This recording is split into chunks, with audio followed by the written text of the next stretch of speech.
Dobrý deň, prajem, dievčatá a chlapci. Je útorok a dneska by malo byť Q&A a nejaký príbeh alebo rozprávanie. Ja som sa rozhodol dneska sa zamyslieť nad situáciou okolo detských domov pred 50 rokov a dnes. Ako sa pozerali ľudia na detské domovy v minulosti, dávnejšej minulosti, teda dozadu 50 rokov? Viete čo? Brali ich ako zástavka autobusu. Proste autobus ide, zastaví tam, naloží ľudia a idú ďalej. Vecne, úplne normálne. Detské domovy boli súčasťou československého života, československej reality. Ľudia sa príliš ani nenadchýnali detskými domovami a ani ich nezatracovali. Jednoducho ich brali ako nutnú súčasť. Jednoducho musia existovať, pretože existujú opustené deti, existujú rodičia, ktorí sa nechcú starať o svoje deti a tak tie detské domovy jednoducho musia byť. Takto sa to bralo v minulosti, úplne vecne. Nikto nebol nejaký šokovaný z detských domov. Bohužiaľ, dnes je situácia iná. Dneska aj napriek tomu, že sa snažíme prostredníctvom všelijakých charitatívnych záležitostí tie detské domovy glorifikovať a tie deti opustené proste z nich pomaly robiť anieličkov, tak dneska nie je dobrý pohľad na detské domovy. Napriek tomu, že ten spoločenský, ten korektný pohľad je celkom ako priaznivý, tak skutočný pohľad na detské domovy je zúfalý. Ľudia nechcú odchovancov z detských domov, ľudia s nimi nechcú komunikovať, ľudia ich nechcú brať do zamestnania, nakoniec to oni vedia veľmi sami dobre, keď idú do práce a keď náhodou im z pusy vyjde, že sú z detského domova, tak sa do tej práce nedostanú. Jednoducho, to sú skúsenosti práve odchovancov z detských domov. Ale to nechcem príliš rozoberať tieto detaily. Pohľad na detské domovy je dneska aj zúfalý. Ľudia nechcú detské domovy. Jednoducho vedia, že sú problematickí odchovanci z detských domov, že plnia kriminály, že plnia sociálny systém, to znamená napoja sa okamžite ako odídu z detského domova, tak sa napoja na sociálku a poberajú dlhé roky sociálne prídavky a sú záťažou pre spoločnosťou. Neberte to tak, že by som im nejako neprijal a hovorím, že sú záťažou. Ja to hovorím ako fakt, ktorý existuje, nie ako, že by som sa z toho nejako tešil. Proste dnes je iná situácia okolo detských domov a ja si myslím, že si ju tak trochu vytvorili aj detské domovy a vychovateľia a všetky ten personál okolo detského domova, že si to vytvorili sami. Prečo? Pretože oni nedokážu vychovať z človeka, ktorý sa vie zaradiť do spoločnosti a vychováva svoje deti a má svoju prácu a okolie, ktoré miluje. Jednoducho my nedokážeme prostredníctvom detských domov vychovať deti, ktoré budú platnými občanmi. Nedokážeme to. Pretože to nechceme. Áno, taká je pravda. Pretože vychovateľia to nechcú. Prečo? Pretože im nedajú to najdôležitejšie. Nedajú im priateľstvo, nedajú im lásku, nedajú im pozornosť. To sú 3 atribúty, ktoré sú veľmi dôležité. A to nie len pre dieťa z detského domova, ale aj pre dieťa v rodine. Nie je dostatočný záujem jednoducho predložením človečenské ľudské veci. Viete, u vychovateľa je to trošku také ošemetné. On je zodpovedný vychovávať deti. Jemu štát určil zodpovednosť vychovávať opustené deti, tomu vychovateľovi z detského domova. Ale neexistuje metodika, neexistuje žiadny systém, ktorý by ho prinútil rozdávať lásku a priateľstvo a pozornosť. To neexistuje. Proste ministerstvo nedokáže každého jednotlivého vychovateľa prinútiť k tomu, aby tieto dôležité veci tomu opustenému decku zo seba dal. To môžeme iba chcieť. My sami musíme chcieť tým deťom pomôcť tým, že im dáme priateľstvo, lásku a pozornosť. Žiadna metodika z ministerstva toto nedokáže a nemôže. Ja si myslím, že ani nemôže nariadiť. Oni mu môžu tak akurát dať zmluvu do ruky a povedať, no a teraz sa starajú o tí decka. A je na jeho svedomí a na jeho vedomí, ako sa toho ujme, ako to bude robiť. No, robia to tak, že situácia okolo detí z detských domov je zúfalá. Tieto deti plnia kriminále. A to už od 90. rokov. Tomu tak v minulosti nebolo. Až 80% detí z detských domov v minulosti, 40-50 rokov dozadu, sa dokázali zaradiť do spoločnosti. Dneska je to obrátené. Dneska je to 20% a menej. Skutočne tieto deti, ktoré vychádzajú z detských domov ako odchovanci, plnia kriminály a pravým napájajú sa na sociálny systém, ktorý musia potom využívať. Takže, alebo zneužívať. Takže bohužiaľ takáto je situácia a takéto je moje zamyslenie sa nad minulosťou a dneškom. Ľudia majú dosť detských domov, nechcú detské domovy. Nepovedia to ja, nechcem detské domovy, ale jednoducho tým svojim prístupom to dávajú najavo. A tí vychovávateľia, tí zlyhali úplne. A tí to aj zapričinili, pretože jednoducho vychádzajú také nevzdelané a také zlé deti z tých detských domov ako odchovanci, aké vychádzajú. Vravím, je to čest výnimkám, ale tých je veľmi málo. To je zanedbateľné množstvo. Obraz odchovanca z detského domovu je väčšinou kriminálny a antisociálny. Takže toľko moje zamyslenie k detským domovom v minulosti a detským domovom, ktoré existujú dnes. Poďme na Q&A. Silent sa pýta, chcel by som vás, Tatko, sa ešte opýtať, čo vás priviedlo točeniu videí. Silent neviem. Ja naozaj neviem presne.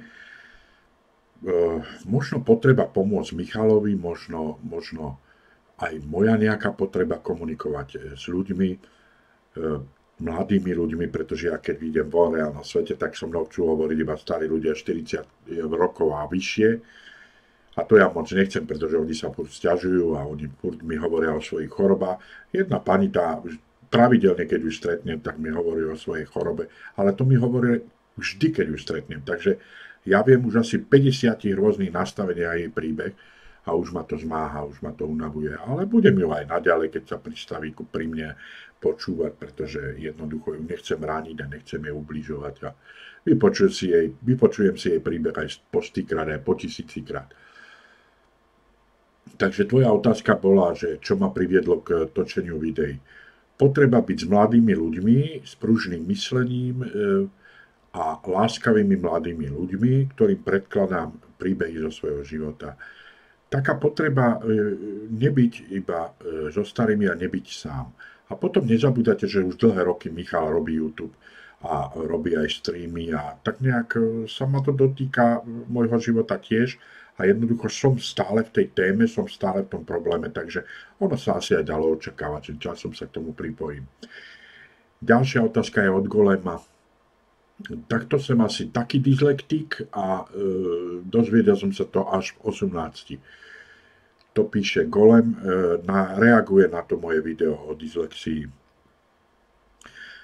Veľa ľudí príde na to, až keď odíde pomaly zo školy, že boli dyslektici, pretože jednoducho rodičia nepochopili, že on prejavuje isté príznaky, ktoré treba dať vyšetriť psychológovi a psychológ stanoví diagnózu niektorú z dysfunkčných porúch, ako je dyslexia, dysgrafia a podobne.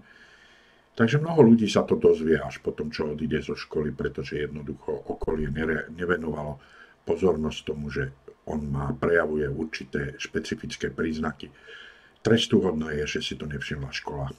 Golem, trestuhodné je, že si to na tebe nevšimla tvoja triedna učiteľka, tvoj triedny učiteľ. Lebo ty si to mali všimnúť, že máš isté problémy, ktoré treba riešiť.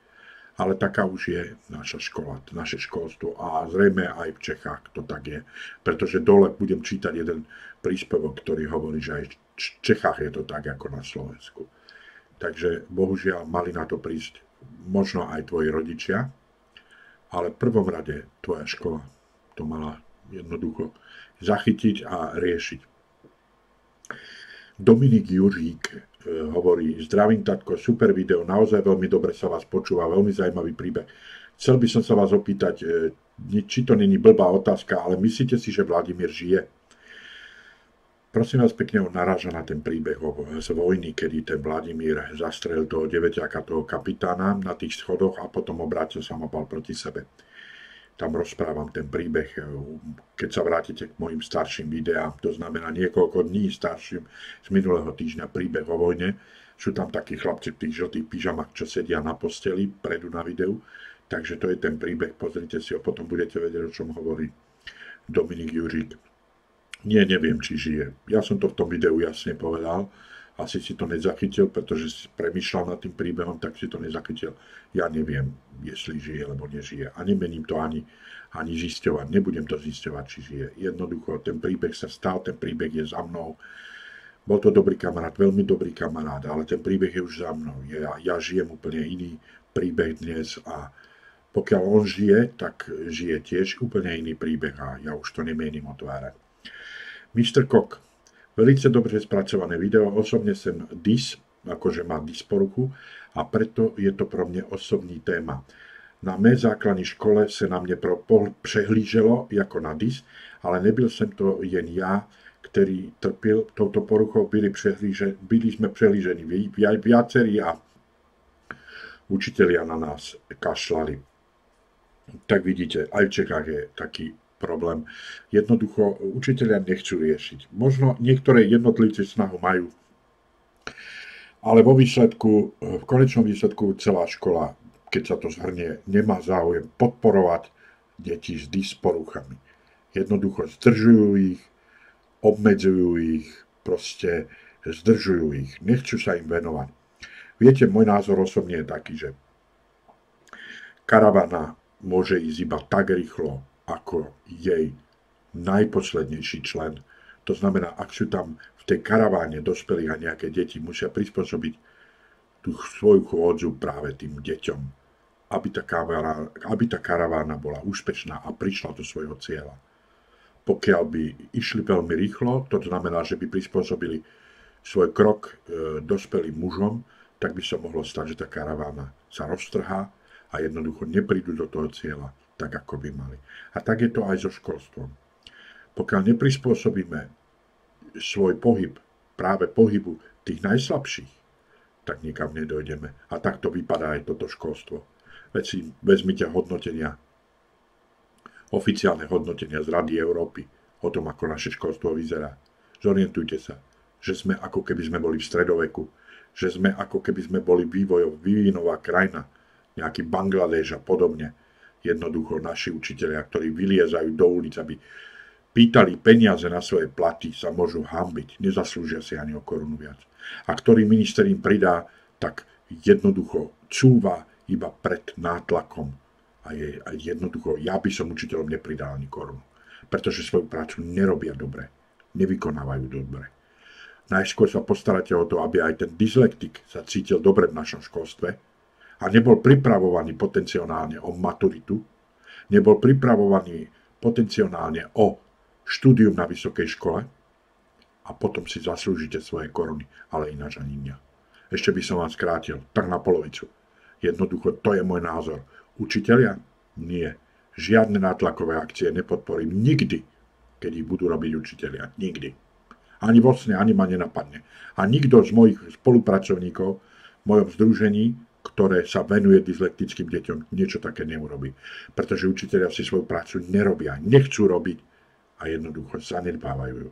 Peniaze si nezaslúžia. A o verejnom činovníctve ani nehovorím. Verejný činiteľ? Na čo? Aby ste mohli lepšie pliaskať deti? Nie. Mám vás dosť. Ríšo. Super video, vďaka vám som pochopil, že aj dyslektici sú normálni ľudia. Isté, že sú normálni ľudia, Ríšo. Samozrejme, tak ako ty, ako kdokoľvek iný. Len potrebujú v niektorých veciach, ako je najmä tomu otázke vzdelávania. A nie len vzdelávania, možno neskôr budeme hovoriť, že to môže zasahovať aj do dospelosti a veľmi často zasahujú tieto dysporuchy a znevýhodňujú týchto ľudí aj v pracovnom pomere, ale aj vo vzťahoch a podobne. Takže potrebujú špeciálnejší prístup, výchovný, vzdelávací, ale inak sú to normálni ľudia. Exogame. Som na výberovej škole a v triede máme 2 dysgrafikov. Myslím, že to nikomu neprekáža. Toto je vynikajúci názor. Až na to, že prekážajú hlavne učiteľom. Pretože im nechcú poskytnúť svoju trpezlivosť, svoju lásku, svoj čas. Toto sú veci tiež, tak ako u tých vychovateľov, o ktorých som hovoril. To sú veci, ktoré oni potrebujú a navyše. Veď dostávate finančný príspevok o mnoho vyšší na nich, na týchto dyslektikov, na tieto deti, ktoré potrebujú špeciálne prístupy. Dostávate o mnoho viac peňazí ako na bežné deti. Tak prečo sa nesnažíte? To je moja priama otázka na učiteľov. Prečo sa nesnažíte? Prečo Tie peniaze, ktoré vám ministerstvo dáva, si nechcete zaslúžiť. Ale to je otázka na riaditeľov školy. To je zase zvláštna kapitola. To sú politici, to sú není riaditelia. To sú politici. Nemám rád školstvo. Práve kvôli tomuto, že nedá šancu tým najslabším. Naše školstvo odmieta dať šancu najslabším. A to ma hnevá. To ma veľmi hnevá. Strapel TV, veľmi si vážim vašu odvahu a silu mať 50 rokov a natáčať na YouTube je umenie. Strapel TV, milý Strapel, ja mám 55, nie 50. Neuberaj mi. Aj keď sa z toho môžem tešiť, že si mi o 5 rokov ubral, ale v konečnom dôsledku to nemá žiadny efekt, že si mi ubral. Stále mám tých 55. Takže ďalší Nosfík. Pekný príbeh. Neľutujem toho, že som vás začal odebírať, myslí subovať. Komentujú vám snad každé video, ale když mne niečo zaujíma a baví, musím toho človeka aspoň trochu pochváliť. Hovorí asi o tom videu z vojny, o tom Vladimirovi, ktorý zastrelil toho deväťáka. Tetrix. Wow, fakt ma to zaujalo, keď som vás počúval. Odreagoval som sa od reálneho sveta. Výborne sa to počúva. Viac príbehov z vojny. Budú viac príbehov, ale takých tých edukatívnych, ktoré vám môžu dať aj niečo iné než vojnu.